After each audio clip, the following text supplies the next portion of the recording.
ನಮಸ್ಕಾರ. ನಾನು Yashasvini ಯಶ್ಪಾತ್, ಪ್ರಾಂಶುಪಾಲೆ, Trisha PU college Mangaluru.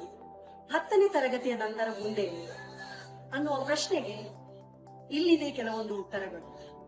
ಸಾಮಾನ್ಯವಾಗಿ ವಿದ್ಯಾರ್ಥಿಗಳಲ್ಲಿ ಮೂಡುವ ಪ್ರಶ್ನೆ ಏನು ಅಂತ ಹೇಳಿದ್ರೆ, SSLC ನಂತರ ನಾನು ಮುಂದೆ ಏನು ಮಾಡಬೇಕು, ಯಾವ ಕೋರ್ಸ್ಗಳನ್ನ ಚೂಸ್ ಮಾಡಬೇಕು, ನಾನು ಸೈನ್ಸ್ ಮಾಡ್ಲಿಯಾ, ಕಾಮರ್ಸ್ ಮಾಡ್ಲಿಯಾ ಅಥವಾ ಆರ್ಟ್ಸ್ ಸ್ಟ್ರೀಮಿಗೆ ಹೋಗ್ಲಿಯಾ. ಸೊ 10 ಹಲವು ಪ್ರಶ್ನೆಗಳು ಬರ್ತದೆ. ನಾನು ಅದಕ್ಕೆ ನಿಮ್ಗೆ ಇವತ್ತು ಕೆಲವೊಂದು ಉದಾಹರಣೆಗಳನ್ನ ಕೊಡ್ತೇನೆ, ಕೆಲವೊಂದು ಟಿಪ್ಸ್ ಗಳನ್ನ ಕೊಡ್ತೇನೆ.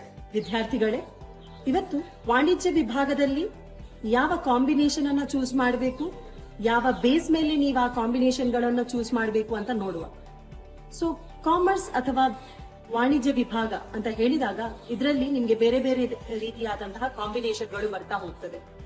ಮೊದಲನೆಯದಾಗಿ ಈಗ ಪ್ರೆಸೆಂಟ್ಲಿ ತುಂಬಾ ಟ್ರೆಂಡಿಂಗ್ ಅಲ್ಲಿ ಇರುವಂತಹ ಕಾಂಬಿನೇಷನ್ ಅಂತ ಹೇಳಿದ್ರೆ BSBA ಕಾಂಬಿನೇಷನ್, ಅಂದ್ರೆ basic maths, statistics, business studies and accountancy ಅನ್ನೋದು ಮೊದಲನೇದು. ಎರಡನೇದಾಗಿ ಬರುವಂತದ್ದು SEBA ಕಾಂಬಿನೇಷನ್, ಅಂದ್ರೆ ಸ್ಟಾಟಿಸ್ಟಿಕ್ಸ್, ಎಕನಾಮಿಕ್ಸ್ ಮತ್ತು ಅಕೌಂಟೆನ್ಸಿ ಬಿಸಿನೆಸ್ ಸ್ಟಡೀಸ್.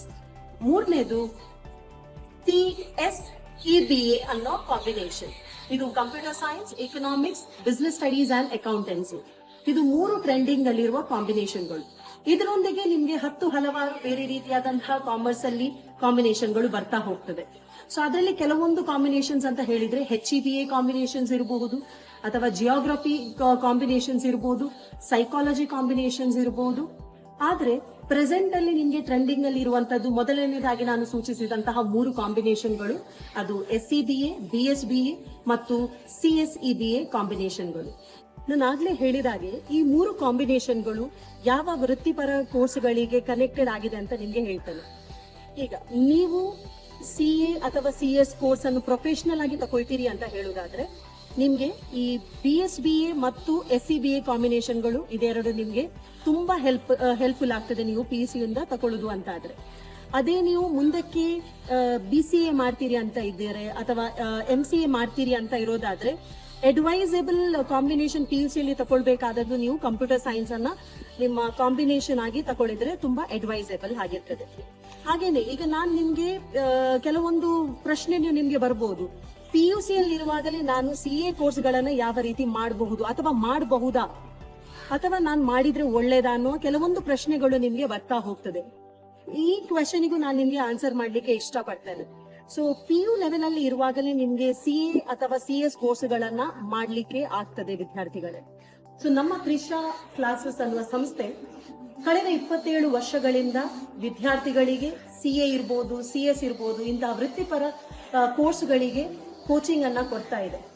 ಸೊ ಅದೇ ಸಂಸ್ಥೆಯ PU college, Trisha PU college Mangaluru. So ಇಲ್ಲಿ ನಾವು PUC ಅನ್ನ CA ಒಟ್ಟಿಗೆ ಇಂಟಿಗ್ರೇಟೆಡ್ ಮಾಡಿ PU ಲೆವೆಲ್ ಇಂದಲೇ ಪ್ರೊಫೆಷನಲ್ ಕೋರ್ಸ್ಗಳಿಗೆ ಕೋಚಿಂಗ್ ಅನ್ನ ಕೊಡ್ತಾ ಇದ್ದೇವೆ ವಿದ್ಯಾರ್ಥಿಗಳೇ. ಸೊ ಇಲ್ಲಿ ಹೇಗಾಗ್ತದೆ PUC ಕಲಿಕೆ ಹೇಗಾಗ್ತದೆ, ಅದೇ ರೀತಿ ನಿಮ್ಮ ಪ್ರೊಫೆಷನಲ್ ಕೋರ್ಸಿನ ಕಲಿಕೆ ಹೇಗಾಗ್ತದೆ ಅಂತ ನಾನು ನಿಮ್ಗೆ ಇವತ್ತು ಸವಿವರವಾಗಿ ಹೇಳ್ತೇನೆ. ಸೊ PUC ಕ್ಲಾಸಸ್ ಅಲ್ಲಿ ಇರುವಾಗ ನಾವು ನಿಮ್ಗೆ ಮೊದಲನೇದಾಗಿ PUC ಕಾಮರ್ಸಿನ ಕೋಚಿಂಗ್ ಅನ್ನ ಅಥವಾ ಕ್ಲಾಸಸ್ ಗಳನ್ನ ಮಾಡ್ತೇವೆ. ಹಾಗೆ ಕ್ಲಾಸಸ್ ಗಳನ್ನು ಮಾಡ್ತಾ ನಿಮ್ಗೆ ಒಂದು 2.5 ತಿಂಗಳ ನಂತರ ಈ CA ಕ್ಲಾಸಸ್ ಗಳಿಗೆ ನಿಮ್ಗೆ ಕೋಚಿಂಗ್ ಅನ್ನ ಕೊಡ್ಲಿಕ್ಕೆ ಶುರು ಮಾಡಿದ್ದೇವೆ. ಸೊ ಇದು ಯಾವ ರೀತಿ ನಡೀತದೆ ಅಂತ ಹೇಳಿದ್ರೆ, ಮೊದಲ ಮತ್ತು 2ನೇ ವರ್ಷ PUC ಅಲ್ಲಿ 2 ವರ್ಷ ಕೂಡ ನಿಮ್ಗೆ ಕ್ಲಾಸಸ್ ಗಳು ನಡೀತದೆ. ಸೊ ಮೊದಲ ವರ್ಷ ನಿಮ್ಗೆ ಹೇಗಾಗ್ತದೆ ಅಂತ ಹೇಳಿದ್ರೆ, ನಿಮ್ಗೆ ಜೂನ್ ಅಲ್ಲಿ ಕಾಲೇಜ್ಗಳು ಸ್ಟಾರ್ಟ್ ಆದ್ರೆ ಜೂನ್ ಮತ್ತು ಜುಲೈ ಈ 2 ತಿಂಗಳು ನಿಮ್ಗೆ PUC ಕ್ಲಾಸಸ್ ಗಳೇ ನಡೀತದೆ. ಇದರ ನಂತರದ ತಿಂಗಳಿಂದ ನಾವು CA ಕ್ಲಾಸಸ್ ಗಳನ್ನ ಮಧ್ಯಾಹ್ನದ ನಂತರ ನಿಮ್ಗೆ ವಿದ್ಯಾರ್ಥಿಗಳಿಗೆ ಕ್ಲಾಸಸ್ ಗಳನ್ನ ಸ್ಟಾರ್ಟ್ ಮಾಡ್ತೇವೆ. ಇದಾಗಿ ಈ ಕೋಚಿಂಗ್ ನಿಮ್ಗೆ ಡಿಸೆಂಬರ್ ಎಂಡ್ ವರೆಗೆ ನಡೀತದೆ. ನಂತರ ಜಾನ್ವರಿಯಿಂದ ಒಂದು ಎಕ್ಸಾಮಿನೇಷನ್ ಗಳನ್ನ ಮಾಡ್ತೇವೆ, ಅದಾಗಿ ಸ್ವಲ್ಪ ರಿವಿಷನ್ ಗಳನ್ನ ಮಾಡ್ತೇವೆ, ಮತ್ತೆ ನೀವು ಫಸ್ಟ್ PUC ಬೋರ್ಡ್ ಎಕ್ಸಾಮಿಗೆ ನೀವು ರೆಡಿ ಆಗ್ತೀರಿ ವಿದ್ಯಾರ್ಥಿಗಳಿಗೆ.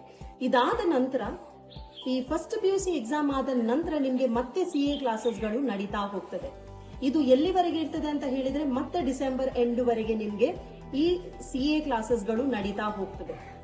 ನಿಮ್ಗೆ ಈ first and second PUC classes ಗಳು ನಡೆಯುವಾಗ ನಿಮ್ಮ PUC ಕ್ಲಾಸಸ್ ಗಳನ್ನು ಮತ್ತು CA ಕ್ಲಾಸಸ್ ಗಳನ್ನು ಎರಡನ್ನು ಬ್ಯಾಲೆನ್ಸ್ ಮಾಡಿ ಮುಂದೆ ಹೋಗ್ತಾ ಹೋಗ್ಬೋದು. ಯಾಕೆಂತ ಹೇಳಿದ್ರೆ ಇಲ್ಲಿ ನೀವು ಸಬ್ಜೆಕ್ಟ್ ಗಳನ್ನ ನೋಡಿದ್ರೆ ಕಾಮರ್ಸ್ ಅಲ್ಲಿ ಬರುವಂತಹ ಸಬ್ಜೆಕ್ಟ್ಸ್ ಇರ್ಬೋದು ಅಥವಾ ಸಿ ಅಲ್ಲಿ ಬರುವ ಸಬ್ಜೆಕ್ಟ್ಸ್ ಗಳಿರ್ಬೋದು, ಅದು ಎರಡೂ ಕೂಡ ಕಾಂಪ್ಲಿಮೆಂಟಿಂಗ್ ಈಚ್ ಅದರ್ ವಿದ್ಯಾರ್ಥಿಗಳೇ. ಸೊ ಹೇಗಾಗ್ತದೆ ಅಂತ ಹೇಳಿದ್ರೆ ನಿಮ್ಗೆ PUC ಅಲ್ಲಿ ಬಿಸ್ನೆಸ್ ಸ್ಟಡೀಸ್ ಅಂಡ್ ಅಕೌಂಟೆನ್ಸಿ ಇದು ಎರಡು ಕಾಮರ್ಸಿನ ಕೋರ್ ಪೇಪರ್ಗಳಾಗಿರ್ತದೆ. ಸೊ ಆ ಪೇಪರ್ ನಿಮ್ಗೆ CA ಫೌಂಡೇಶನ್ ಅಲ್ಲೂ ಇರ್ತದೆ. ಸೊ CA ಫೌಂಡೇಶನ್ ಅಲ್ಲಿ ಬರುವಂತಹ ಮೊದಲ ಪೇಪರ್ ಯಾವುದು ಅಂತ ಹೇಳಿದ್ರೆ principles and practices of accounting. ಹಾಗಂತ ಹೇಳಿದ್ರೆ ನಿಮ್ಗೆ ಅಕೌಂಟಿಂಗ್ ಪೇಪರ್ ನೀವು PUC ಮತ್ತು ಮೊದಲ ಮತ್ತು ಎರಡನೇ PUC ಅಲ್ಲಿ ಏನ್ ಕಲಿತೀರಿ, ಸೊ ಅದೇ ನಿಮ್ಗೆ ಸಬ್ಜೆಕ್ಟ್ CA ಫೌಂಡೇಶನ್ ಅಲ್ಲೂ ಬಂದಿರ್ತದೆ. ಎರಡನೇ ಸಬ್ಜೆಕ್ಟ್ ಬಗ್ಗೆ ಹೇಳ್ತೇನೆ ನಾನು, ಬಿಸ್ನೆಸ್ ಸ್ಟಡೀಸ್ ಅಂತ. ಸೊ ನೀವು PUC ಅಲ್ಲಿ 2 ವರ್ಷ ಬಿಸ್ನೆಸ್ ಸ್ಟಡೀಸ್ ಅಂತ ಕಲಿತೀರಿ, ಬಟ್ ನೀವು CA ಫೌಂಡೇಶನ್ ಗೆ ನೋಡಿದಾಗ CA ಫೌಂಡೇಶನ್ ಸಬ್ಜೆಕ್ಟ್ ನಿಮ್ಗೆ ಬಿಸ್ನೆಸ್ ಲಾ ಅಂತ ಆಗಿರ್ತದೆ. ಸೊ ಇಲ್ಲಿ ಬಿಸ್ನೆಸ್ ಗೆ ಸಂಬಂಧಪಟ್ಟಂತಹ ಕಾನೂನು ಕಟ್ಟಲೆಗಳನ್ನ ನೀವಿಲ್ಲಿ ಕಲಿತಾ ಹೋಗ್ತೀರಿ. ಎರಡನೇ ಪೇಪರ್ ನಿಮ್ಗೆ ಇಲ್ಲಿ ಕಾಂಬಿನೇಷನ್ ವೈಸ್ ಹೋಗ್ತದೆ. ನೀವು BSBA ಕಾಂಬಿನೇಷನ್ ಅನ್ನು ತಕೊಂಡಿದ್ದೀರಿ ಅಂತ ಆದ್ರೆ ಅಲ್ಲಿ ನಿಮ್ಗೆ ಬೇಸಿಕ್ ಮ್ಯಾಥ್ಸ್ ಸ್ಟಾಟಿಸ್ಟಿಕ್ಸ್ ಪೇಪರ್ ಬಂದಿರ್ತದೆ. ಸೊ ನಿಮ್ಮ CA ಫೌಂಡೇಶನ್ ನ ಪೇಪರ್ 3 ಏನಾಗಿರ್ತದೆ ಅಂತ ಹೇಳಿದ್ರೆ ಮ್ಯಾಥ್ಸ್ ಅಂಡ್ ಸ್ಟಾಟಿಸ್ಟಿಕ್, ಅದರೊಟ್ಟಿಗೆ ಲಾಜಿಕಲ್ ರೀಸನಿಂಗ್ ಅಂತ ಇನ್ನೊಂದು ಪೇಪರ್ ಇರ್ತದೆ ನಿಮ್ಗೆ. ಅದೇ ನಿಮ್ಮ ಕಾಂಬಿನೇಷನ್ SCBA ಅಂತ ಆಗಿದ್ರೆ ನೀವು ಇಲ್ಲಿ ಎಕನಾಮಿಕ್ಸ್ ಮತ್ತು ಸ್ಟಾಟಿಸ್ಟಿಕ್ ಅನ್ನುವ 2 ಪೇಪರ್ ಅನ್ನ ಕಲಿತಾ ಇರ್ತೀರಿ. ಅದರ ಒಟ್ಟಿಗೆ ನಿಮ್ಗೆ ಇಲ್ಲಿ CA ಫೌಂಡೇಶನ್ ಅಲ್ಲಿ ಸ್ಟಾಟ್ಸ್ ಮತ್ತು ಇಕನಾಮಿಕ್ಸ್ ಪೇಪರ್ 4 ಅಲ್ಲಿ ಬಂದಿರ್ತದೆ. ಸೊ ಏನು ಚೇಂಜಸ್ ಅಂತ ಹೇಳಿದ್ರೆ ಸ್ಟಾಟ್ಸ್ ತಕೊಂಡ ವಿದ್ಯಾರ್ಥಿ ಅಥವಾ SCBA ಕಾಂಬಿನೇಷನ್ ತಕೊಂಡ ವಿದ್ಯಾರ್ಥಿಗೆ ಮ್ಯಾಥ್ಸ್ PUC ಅಲ್ಲಿ ಕಲೀಲಿಕ್ಕೆ ಆಗುದಿಲ್ಲ. ಆದ್ರೆ ಅವರಿಗೆ ನಾವು ಏನ್ ಮಾಡ್ತೇವೆ ಅಂತ ಹೇಳಿದ್ರೆ ಮ್ಯಾಥ್ಸ್ ಅನ್ನ ಎಕ್ಸ್ಟ್ರಾ ಕ್ಲಾಸಸ್ ಗಳಾಗಿ ನಾವು ಮಾಡ್ತೇವೆ. ಆಯ್ತಾ, ಇದು ನಿಮ್ಗೆ ಯಾವತ್ತೂ ಅನ್ಸ್ಕೊಳ್ಬಾರ್ದು. ನಿಮ್ಗೆ ನನಗೆ ಮ್ಯಾಥ್ಸ್ ಕಲೀಲಿಲ್ಲ, ತ್ರಿಷಾಕ್ಕೆ ಸೇರಿದ ನಂತರ ಮ್ಯಾಥ್ಸ್ ಕಲೀಲಿಲ್ಲ ಅಂತ ಹೇಳುವ ಪ್ರಮೇಯವೇ ಇಲ್ಲ. ಸೊ ನಾವು ನಿಮ್ಗೆ ಮ್ಯಾಥ್ಸಿನ ಎಕ್ಸ್ಟ್ರಾ ಕ್ಲಾಸಸ್ ಗಳನ್ನ ಮಾಡ್ತೇವೆ. ಹಾಗೆ ನಿಮ್ಮ ಕಾಂಬಿನೇಷನ್ BSBA ಆಗಿದ್ದಲ್ಲಿ, ಸೊ ನನಗೆ CA ನಾನು PUC ಅಲ್ಲಿ ಪರ್ಸ್ಯೂ ಮಾಡ್ತೇನೆ, ಆದ್ರೆ ನನಗೆ BSBA ಕಾಂಬಿನೇಷನ್ ಬೇಕು ಅಂತ ಇದ್ರೆ ಇಲ್ಲಿ ಬೇಸಿಕ್ ಮ್ಯಾಥ್ಸ್ ಮತ್ತು ಸ್ಟಾಟಿಸ್ಟಿಕ್ ಕಾಂಬಿನೇಷನ್ ಇರ್ತದೆ, ಎಕನಾಮಿಕ್ಸ್ ಇರೋದಿಲ್ಲ. ಬಟ್ ನಿಮ್ಗೆ CA ಫೌಂಡೇಶನ್ ಅಲ್ಲಿ ಎಕನಾಮಿಕ್ಸ್ ಅನ್ನೋದು ಪೇಪರ್ 4 ಆಗಿ ಇರ್ತದೆ. ವಿದ್ಯಾರ್ಥಿಗಳು, ಈಗ ತ್ರಿಷಾ PU ಕಾಲೇಜಲ್ಲಿ ಅಡ್ಮಿಷನ್ ಪ್ರೊಸೀಜರ್ ಯಾವ ರೀತಿ ನಡೀತದೆ, ಅದು PUCಗಾಗಲಿ ಅಥವಾ CAಗಾಗಲಿ ಅದರ ಬಗ್ಗೆ ನಾವು ಮಾತಾಡೋದು. ಸೊ PUCಗೆ ನಿಮಗೆ ಅಡ್ಮಿಷನ್ ಮಾಡಬೇಕು ಅಂತ ಇಚ್ಛೆ ಇದ್ದಲ್ಲಿ, ಸೊ ನೀವು ನಮ್ಮಲ್ಲಿ ಅಪ್ಲಿಕೇಶನ್ಗಳನ್ನು ಕಲೆಕ್ಟ್ ಮಾಡಿ ಅದನ್ನು ಫಿಲ್ ಮಾಡಿ ಬೇಕಾದಂತಹ ಡಾಕ್ಯುಮೆಂಟ್ಸ್ಗಳನ್ನು ಸಬ್ಮಿಟ್ ಮಾಡಬೇಕಾಗ್ತದೆ. ಹಾಗೆ ಏನು ಪ್ರಿಸ್ಕ್ರೈಬ್ಡ್ ಫೀಸ್ ಇದೆ ಅದನ್ನು ಪೇಮೆಂಟ್ ಮಾಡಬೇಕಾಗ್ತದೆ. ಅದೇ CA ಅಂತ ಬಂದಾಗ CAಗೂ ಸೇಮ್ ಪ್ರೊಸೀಜರ್ ಇರ್ತದೆ, ಅಪ್ಲಿಕೇಶನ್ ಕಲೆಕ್ಟ್ ಮಾಡುವಂಥದ್ದು ಹಾಗೇನೆ ಫೀಸನ್ನು ಪೇಮೆಂಟ್ ಮಾಡುವಂಥದ್ದು. ಆದರೆ CA ಅಂತ ಬಂದಾಗ ಇಲ್ಲಿ ICAI ಅಂದ್ರೆ institute of chartered accountants of India ಇದರ ಅಡಿಗೆ ಬರ್ತದೆ. ಸೊ ಇದರ ಅಡ್ಡರಲ್ಲಿ ಬಂದಾಗ ಇದರಲ್ಲಿ 2 ರೀತಿಯಾದಂತಹ ರಿಜಿಸ್ಟ್ರೇಷನ್ಗಳನ್ನು ಮಾಡಬೇಕಾಗ್ತದೆ. ಒಂದು CA ಕೋರ್ಸ್ ರಿಜಿಸ್ಟ್ರೇಷನ್, ಇನ್ನೊಂದು CA ಎಕ್ಸಾಮ್ ರಿಜಿಸ್ಟ್ರೇಷನ್ ಅನ್ನೋದು. ಸೊ ಈ 2 ರಿಜಿಸ್ಟ್ರೇಷನ್ ತುಂಬಾ ಮುಖ್ಯ ಆಗ್ತದೆ ಯಾವುದೇ ವಿದ್ಯಾರ್ಥಿ CA ಕೋರ್ಸ್ ಅನ್ನ ಪರ್ಸ್ಯೂ ಮಾಡ್ತಾನೆ ಅಂತ ಹೇಳಿ. ಸೊ ಯಾವ ರೀತಿ ನಡೀತದೆ, ಇದು ಯಾವಾಗ ರಿಜಿಸ್ಟ್ರೇಷನ್ ಮಾಡಬೇಕು, ಸೊ ಇದರ ಬಗ್ಗೆ ನೋಡುವ. ಈಗ CA ಕೋರ್ಸ್ ರಿಜಿಸ್ಟ್ರೇಷನ್ ಇದನ್ನು ಯಾವಾಗ ಮಾಡಬೇಕು ಅಂತ ಹೇಳಿದ್ರೆ ಆಸ್ ಪರ್ ICAI. ಸೊ ಈ ಇನ್ಸ್ಟಿಟ್ಯೂಟ್ ಆಫ್ ಚಾರ್ಟರ್ಡ್ ಅಕೌಂಟೆಂಟ್ ಏನ್ ಹೇಳ್ತದೆ ಅಂತ ಹೇಳಿದ್ರೆ ಆಫ್ಟರ್ 10th ಸ್ಟ್ಯಾಂಡರ್ಡ್ ಯಾವುದೇ ವಿದ್ಯಾರ್ಥಿ CA ಮಾಡಬೇಕು ಅಂತ ಇಚ್ಛೆ ಇದ್ದಲ್ಲಿ ಅವರಿಗೆ ICAI ಪ್ರಕಾರ ಎಲಿಜಿಬಿಲಿಟಿ ಇರ್ತದೆ. ಸೊ ಅವನು 9,000 rupees ಅನ್ನು ICAIಗೆ ಆನ್ಲೈನ್ ಮುಖಾಂತರ ಪೇಮೆಂಟ್ ಮಾಡಬೇಕಾಗ್ತದೆ. ಸೊ ಹೀಗೆ ಪೇಮೆಂಟ್ ಮಾಡಿದಲ್ಲಿ ಅವನಿಗೆ ಇನ್ಸ್ಟಿಟ್ಯೂಟ್ ಕಡೆಯಿಂದ ಸ್ಟಡಿ ಮೆಟೀರಿಯಲ್ ಅನ್ನ ಕಳಿಸ್ತಾರೆ, ಅದರೊಂದಿಗೆ SRO ನಂಬರ್ ಅನ್ನು ಕೂಡ ಕಳಿಸ್ತಾರೆ. ಅದೇ ವಿದ್ಯಾರ್ಥಿ ನನಗೆ ಸೆಕೆಂಡ್ PUC ಟೈಮಲ್ಲಿ ನಾನು ರಿಜಿಸ್ಟ್ರೇಷನ್ ಮಾಡ್ತೇನೆ ಅಂತ ಹೇಳಿದ್ರು ಅದಕ್ಕೂ ಕೂಡ ಸಾಧ್ಯ ಆಗ್ತದೆ. ಸೊ ನಾವೇನು ಹೇಳ್ತೇವೆ ಅಂತ ಹೇಳಿದ್ರೆ ತ್ರಿಷಾ ವಿದ್ಯಾಸಂಸ್ಥೆಯಲ್ಲಿ ನಾವು ವಿದ್ಯಾರ್ಥಿಗೆ ಒಂದು PUC ಪರ್ಸ್ಯೂ ಮಾಡುವಾಗ ಈ ಕೋರ್ಸ್ ರಿಜಿಸ್ಟ್ರೇಷನ್ಗಳನ್ನ ಮಾಡಲಿಕ್ಕೆ ಹೆಲ್ಪ್ ಮಾಡ್ತೇವೆ. ಸೊ ನಮ್ಮ ಕಡೆಯಿಂದ ಅಸಿಸ್ಟೆನ್ಸ್ ಅನ್ನ ನಾವು ಕೊಡ್ತೇವೆ ವಿದ್ಯಾರ್ಥಿಗಳಿಗೆ. ಸೊ ಇಲ್ಲಿ ರಿಜಿಸ್ಟ್ರೇಷನ್ ಮಾಡಿದಾಗ ಮೆಟೀರಿಯಲ್ ಸಿಗ್ತದೆ, ಮತ್ತೆ ಅವನಿಗೆ SRO ನಂಬರ್ ಅಂತ ICAI ಕಡೆಯಿಂದ ವಿದ್ಯಾರ್ಥಿಗೆ ಸಿಗ್ತದೆ. ಇನ್ನೊಂದು exam registration. So exam registration ಅಂದ್ರೆ ಏನು ಅಂತ ಹೇಳಿದ್ರೆ ಇಲ್ಲಿ ಅವನು ಇಷ್ಟೊಂದು ಪ್ರಿಪರೇಷನ್ ಮಾಡಿದ ನಂತರ ಎಕ್ಸಾಮ್ ಕೊಡ್ಲಿಕ್ಕೆ ಅವನಿಗೆ ಹಾಲ್ ಟಿಕೆಟ್ ಅಥವಾ ಅಡ್ಮಿಟ್ ಕಾರ್ಡ್ ಅಂತ ನಾವು ಕರೀತೇವೆ. ಸೊ ಈ ಅಡ್ಮಿಟ್ ಕಾರ್ಡ್ ಬರಬೇಕು ಅಂತ ಹೇಳಿದ್ರೆ ಅವನು ಮತ್ತೆ ಅದೇ ಇನ್ಸ್ಟಿಟ್ಯೂಷನ್ ಅಂದ್ರೆ ICAIಗೆ 1,500 rupees ಅನ್ನ ಪೇ ಮಾಡಿ ಒಂದು ಎಕ್ಸಾಮ್ ರಿಜಿಸ್ಟ್ರೇಷನ್ ಅನ್ನ ಮಾಡಬೇಕಾಗ್ತದೆ. ಸೊ ಇದಕ್ಕೂ ತ್ರಿಷಾದ ಕಡೆಯಿಂದ ಅಸಿಸ್ಟೆನ್ಸ್ ಸಿಗ್ತದೆ. ಇದು ಯಾವಾಗ ಮಾಡಬೇಕು, ಸೊ ಎಕ್ಸಾಮ್ ಅನ್ನ ಯಾವಾಗ ಬರೀಲಿಕ್ಕೆ ಪಾಸಿಬಲ್ ಆಗ್ತದೆ ಅನ್ನೋದ್ರ ಬಗ್ಗೆ ಮಾತಾಡೋಣ. ಈಗ ಈ ಎಕ್ಸಾಮ್ಗಳನ್ನ ಯಾವಾಗ ಬರೀಬೇಕು?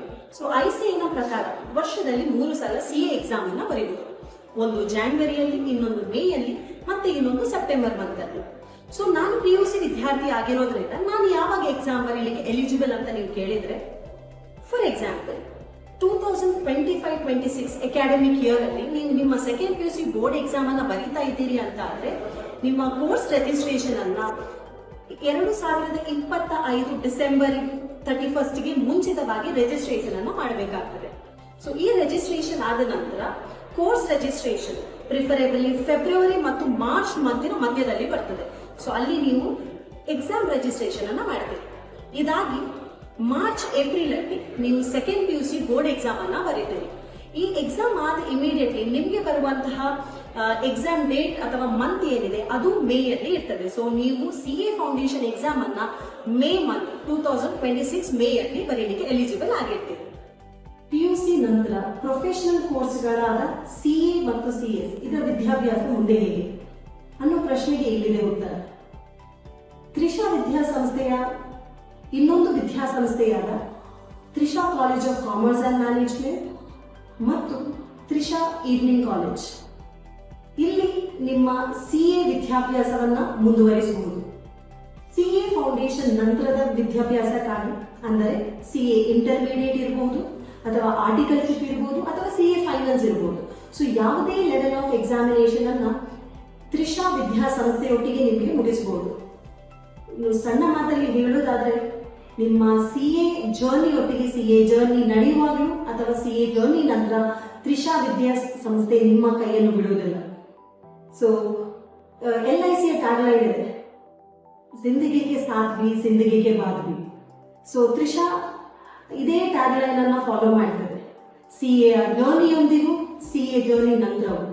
ಹೇಗಂತ ಹೇಳಿದ್ರೆ CA ಫೌಂಡೇಶನ್ ಮಾಡುವಾಗ PUC ಅಲ್ಲಿ ನಿಮ್ಮ CA ಫೌಂಡೇಶನ್ ಜರ್ನಿಯೊಟ್ಟಿಗೂ ನಿಮ್ಮೊಟ್ಟಿಗೆ ಇರ್ತದೆ. ನೀವು ಡಿಗ್ರಿಗೆ ಬಂದಾಗ ನಿಮ್ಮ ಇಂಟರ್ಮೀಡಿಯೇಟ್ ಆದಾಗ್ಲೂ ನಿಮ್ಮ ಜರ್ನಿಯೊಟ್ಟಿಗೆ ತ್ರಿಷಾ ಸಂಸ್ಥೆ ಇರ್ತದೆ.